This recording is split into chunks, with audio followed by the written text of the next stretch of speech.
So good day everyone. Our topic for today is about project management and information technology context.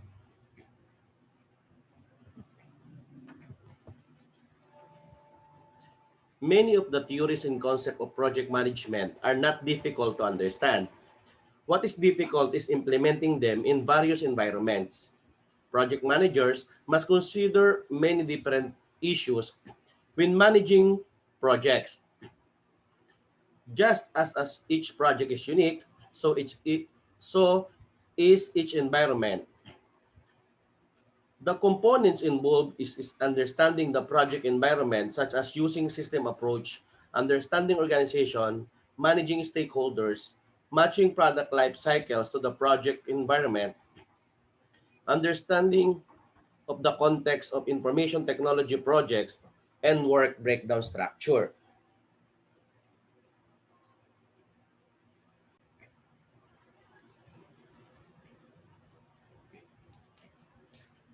So this will be the course intended learning outcomes, describing the system view of project management, understand organizations, explain why stakeholder management and top management commitment are critical for a project success, understand the concept of project phase and the project life cycle.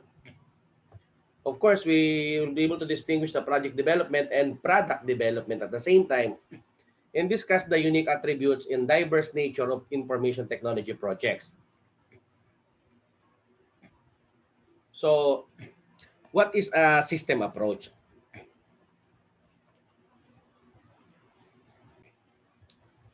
The term system approach emerged in 1950s to describe a holistic and an analytical approach to solving complex problems that include using a system philosophy, system analysis, and system management.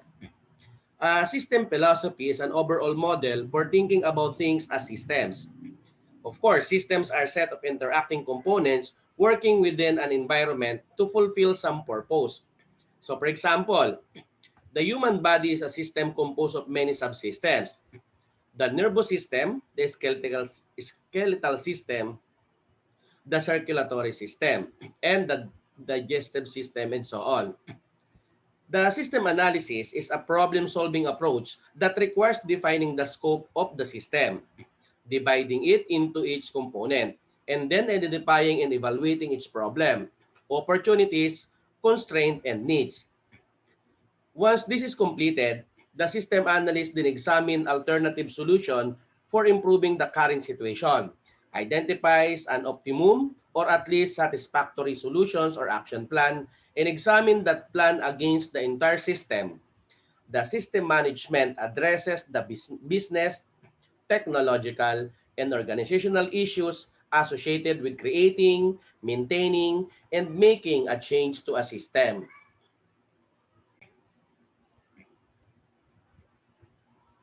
Okay, so project cannot be run in isolation. The project must operate in a broad organizational environment, of course. The project managers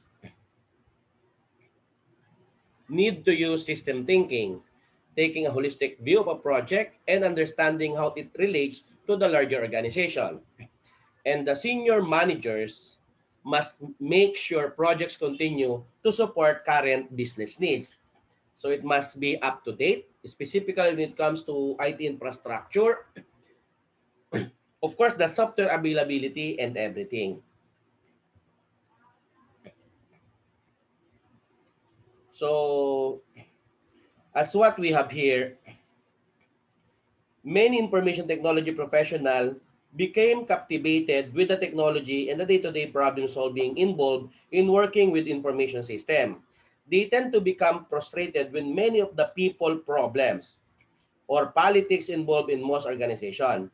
Many information technology professionals ignore important business issues such as, does it make financial sense to pursue this new technology, or should the company develop this project in-house, or purchase it off the shelf? Using a more holistic approach helps project managers integrate business and organizational issues into their planning. It is also helps them look at projects as a series of interrelated phases. When you integrate business and organizational issues into project management planning and look at project as a series of interrelated phases, you do a better job of ensuring project success. Now, of course, as what we have here, we have the business, organization, and technology. So when it comes to business, what are the things that we need to consider? So what will be the laptop project cost, the college? So what will it cost students? And so on. When it comes to organization, will the laptop project affect all students, just traditional students and only certain majors? For the technology, should the laptop use Macintosh, Windows, or both types of operating system, and so on? So this will be the 3 spur model for system management.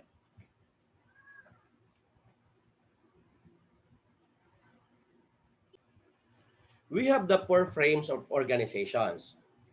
Okay? So what are those?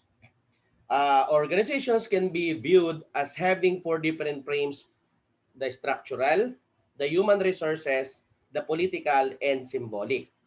Now, when it comes to structural frame, it deals with how the organization is structured and usually depicted in an organizational chart, and focuses on different groups' rules and responsibilities in order to meet the goals and policies set by the top management.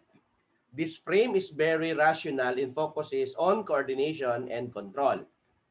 So for example, within the structural frame, a key information technology issue is whether a company should centralize the information technology personnel in one department or decentralize across several departments. Number two, human resource frame. The human resource frame or resources frame focuses on producing harmony between the needs of the organization and the needs of the people. It recognizes that there are often mismatches between the needs of the organization and the needs of individual and groups and work to resolve any potential problems. Next will be the political frame. It addresses organizational and personal politics.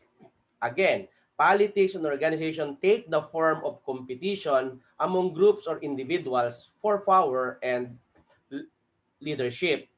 The political frame assumes that organizations are coalitions composed of varied individuals and interest groups. Often, important decisions need to be made based on the allocation of scarce resources. Competition for scarce resources makes conflict a central issue in organizations. In power improves the ability to obtain scarce resources. Project manager must pay attention to politics and power if they are to be effective. It is important to know who opposes your projects as well as who supports them. Important issues in information technology related to the political frame are the power shifts from central functions to operating units or from functional managers to project managers. The symbolic frame. This one is focuses on symbols and meanings. What is the most important about any event in an organization is not what actually happened, but what it means. Was it a good sign that the CEO came to a kick-off meeting for a project, or was it a threat? The symbolic frame also relates to the company's culture. How do people dress? How many hours do they work? How do they run meetings? Many information technology projects are international and include stakeholders from various cultures.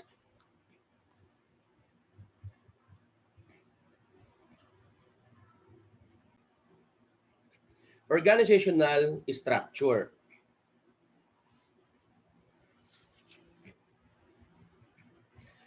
Of course, in organizational structure, we have what we call functional organizational structure, is the hierarchy most people think of when picturing an organizational chart. Functional managers or vice president in specialties such as engineering, manufacturing, information technology, and human resources report to the chief executive officer. Their staff have specialized skills in their respective discipline. A project organizational structure also has a hierarchical structure But instead of functional managers or vice president reporting to the CEO, program managers report to the CEO. A matrix organizational structure. It represents the middle ground between functional and project structure. Personnel often report to both a functional manager and one or more project managers. So based on what we have here, no, uh, it summarizes how organizational structure influence projects and project managers. The project managers have the most authority in a pure project organizational structure and the least amount of authority in a pure functional organizational structure. It is important that the project managers understand the current organizational structure under which they are working.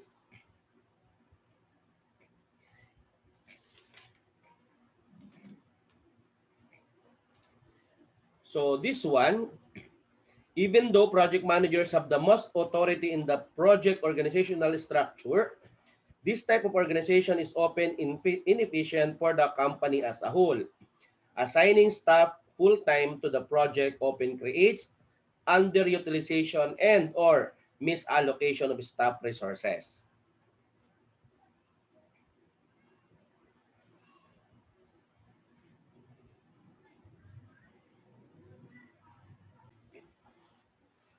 Organizational structure, organizational culture. Just as an organization structure affects its ability to manage project, so does an organization culture. Organizational culture is a set of shared assumptions, values, and behaviors that characterize the functioning of an organization. It often includes elements of all four frames described as earlier. No? Organizational culture is very powerful and many people believe the underlying causes of many companies' problems are not in the organizational structure or staff. They are in the culture.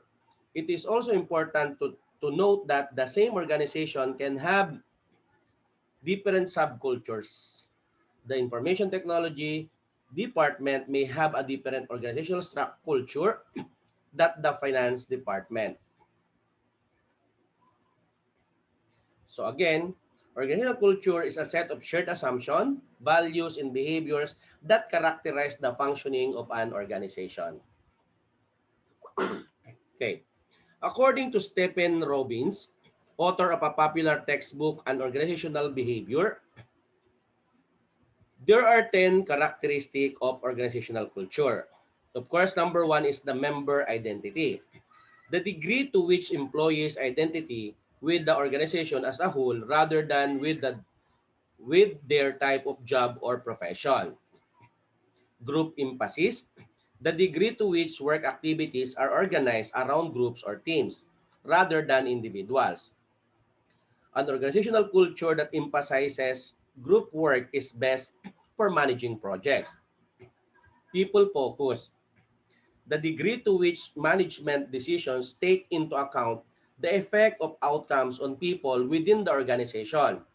A project manager might assign tasks to certain people without considering their individual needs, or the project managers might know each person very well and focus on individual needs when assigning work or making other decisions. Good project managers often balance the needs of individuals in the organization. Unit integration, the degree to which units or departments within an organization are encouraged to coordinate with each other. Most project managers strive for strong unit integration to deliver a successful product or service or results. An organizational culture with strong unit integration makes the project manager's job easier. The control, the degree to which rules, policies, and direct supervisions are used to oversee and control employers' behavior. Experienced project managers know it is open because to balance the degree of control to get a good project results. Risk tolerance, the degree to which employees are encouraged to be aggressive, innovative, and seeking. An organizational culture with a higher risk tolerance is often best for project management since projects often involve new technologies, ideas, and processes. Reward criteria. The degree to which rewards such as promotions and salary increases are allocated according to employee performance rather than seniority, favoritism, or other non-performance factors. The project managers and their teams often perform best when rewards are based mostly on performance. Conflict tolerance. The degree to which employees are encouraged to air conflicts and criticism openly. It is very important for all project stakeholders to have good communications so it is best to work in an organizations where people feel comfortable discussing conflict openly. Number 9, means ends orientation. The degree to which management focuses on outcomes rather than on techniques and processes used to achieve results. An organization with a balanced approach in this area is often best for project work. And the last one is open system focus. The degree to which the organization monitors and responds to changes in the external environment. As what we mentioned earlier, that projects are part of a larger organizational environment, so it is best to have a strong open system focus. So, as what you've heard, there is a definite relationship between organizational culture and successful project management. Project work is most successful in an organizational culture where employees identify more with organizations, where work activities emphasize groups, and where there is a strong unit integration, high risk tolerance, performance-based rewards, high conflict tolerance, an open system focus, and a balanced focus on people, control, and means orientations.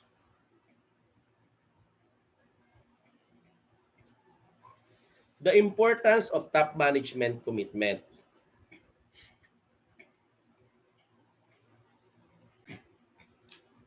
People in top management positions, of course, are key stakeholder in projects.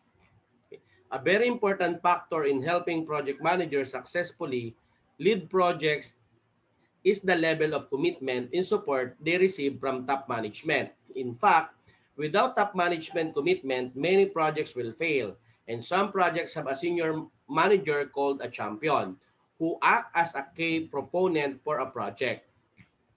Projects are part of the larger organizational environment, and many factors that might affect a project are out of the project manager's control. Several studies cite executive support as one of the key factors associated with virtual all project success. The top management commitment is crucial to project managers for the following reasons. Project managers need adequate resources because the best way to kill a project is to withhold the required money, human resources, and visibility for the project. If project managers have top management commitment, they will also have adequate resources and not be distracted by events that do not affect their specific project.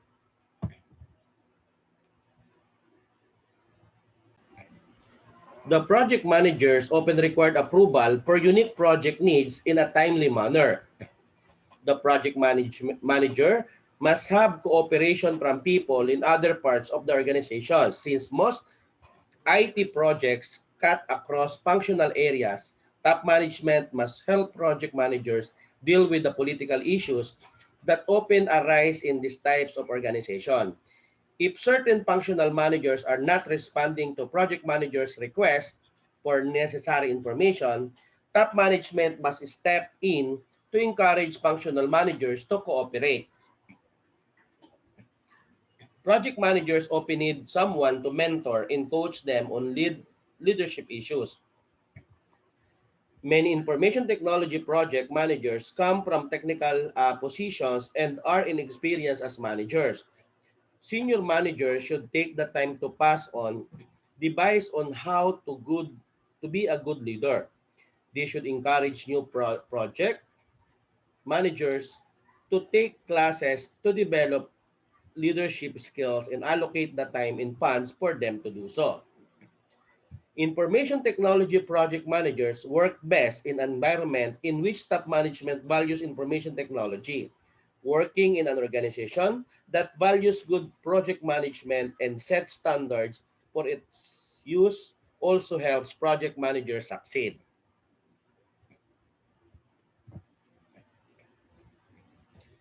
The need for organizational commitment to organization technology. Another factor affecting the success of information technology project is the organization commitment to information technology in general. It is very difficult for a large IT project to be successful if the organization itself does not value information technology. Many companies have realized that information technology is integral to their business and have created a vice president or equivalent level position for the head of IT, often called Chief Information Officer.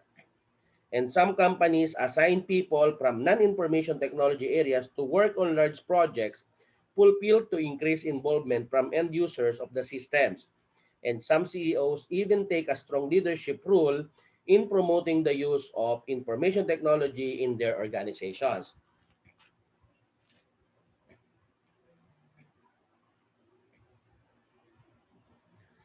Another problem in most organizations is not having a standard or guidelines to follow that could help in performing project management.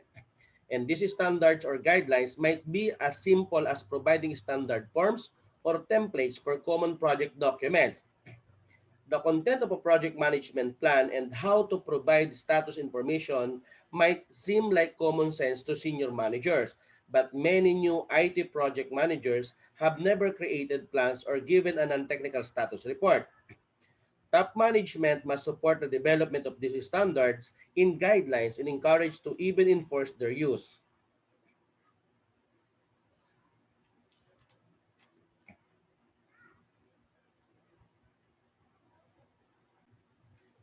Important of top management commitment.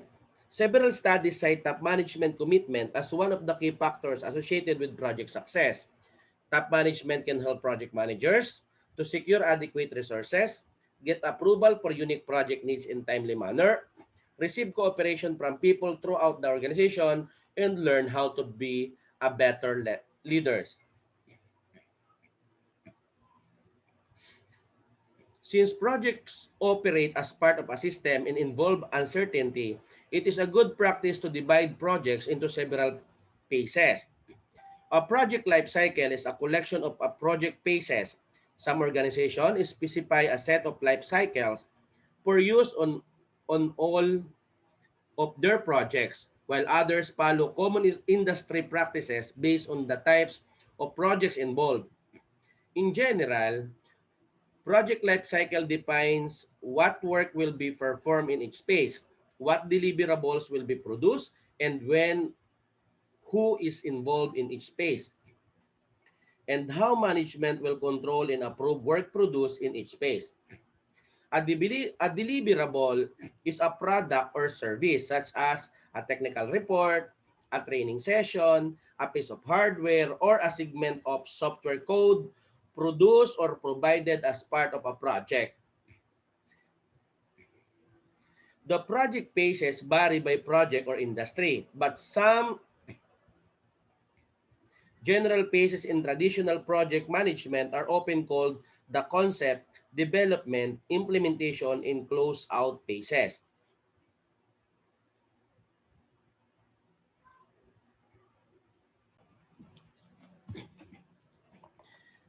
Actually, these phases should not be confused with the project management process groups of initiating, planning, executing, monitoring and controlling, and closing. The first two phases, of course, the concept and development, focus on planning and are often referred to as project feasibility. The last two phases, implementation and closeout, focus on delivering the actual work and are often referred to as a project acquisition. A project should successfully complete its phase before moving on to the next. And this project lifecycle approach provides better management, control, and appropriate links to the ongoing operations of the organizations.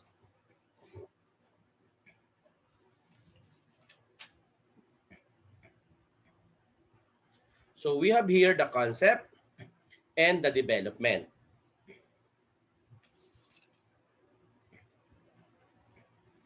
And this will be for project acquisition. So we have an implementation, as I mentioned earlier, and of course, the closeout.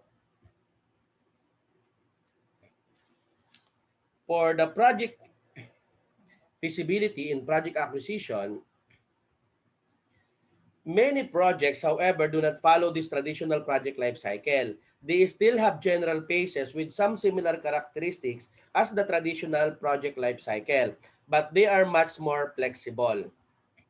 Just a project has a life cycle, so does a product. Information technology projects help produce products and services such as a new software, hardware, network, research reports, and training on new system. Understanding the product life cycle is just as important to good project management as understanding the phases of the traditional project life cycle.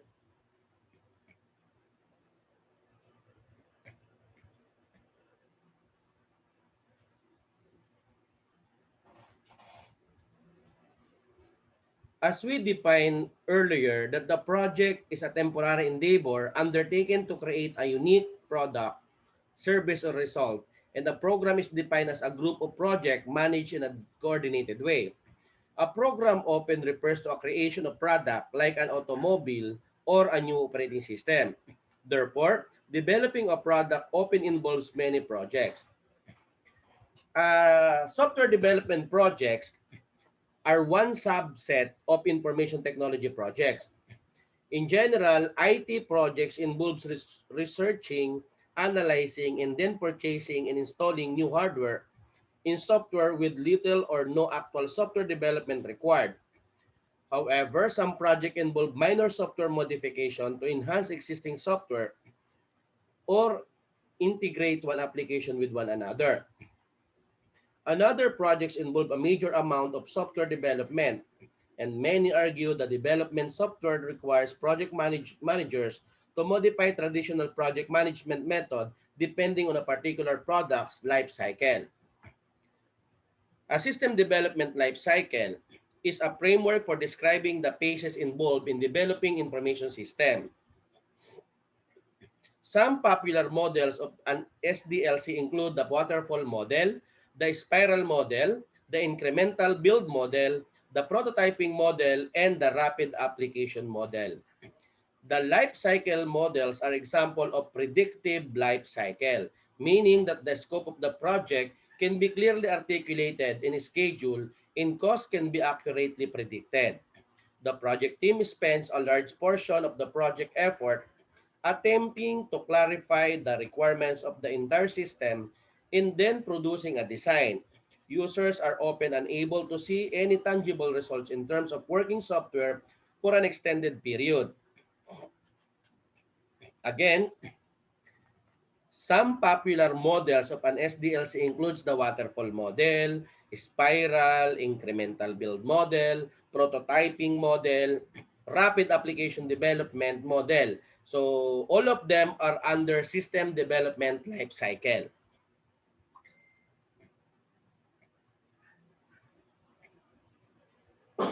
Okay. So we have here a definition of waterfall model, spiral model, incremental build model, prototyping model, and rapid application development. So you will be able to distinguish the different functions or different approach of this predictive life cycle model. We have also the extreme programming and Scrum.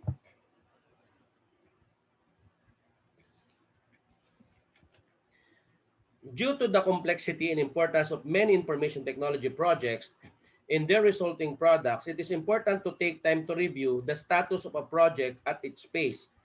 A project should successfully pass through each of the main project or product phases before continuing to the next. Since the organization usually commit more money as a project continues, a management review should occur after each phase to evaluate progress, potential success, and continued compatibility with an organizational goals. These management reviews called phase exit or kill points. It is are very important for keeping projects on track and determining if they should be continued, redirected, or terminated. Changes in other parts of the organization might affect a project status, and project status might likewise affect what is happening in other parts of the organization. By breaking projects into phases, top management can make sure that the projects are still compatible with the needs of the rest of the company.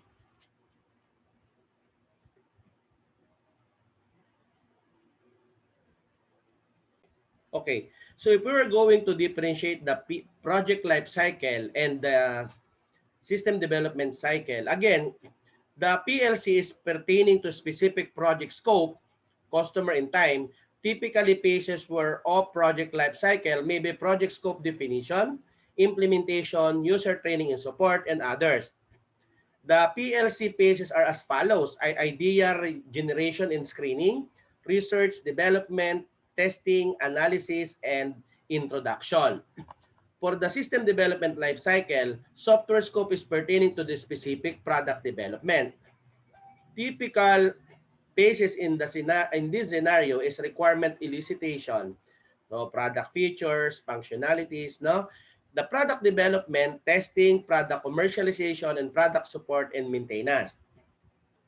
Of course, the SDLC phases are as follows: requirement gathering or analyzing user requirements, design the program, coding the program, documentation and testing of the system, operation and maintenance of the system. Again, the term project lifecycle models how a project is planned, controlled, and monitored from its inception to its completion. Well, the system development lifecycle or software development lifecycle is system engineering, information system, and software engineering. Is a process of creating or altering information system and the models and methodologies that people use to develop these systems.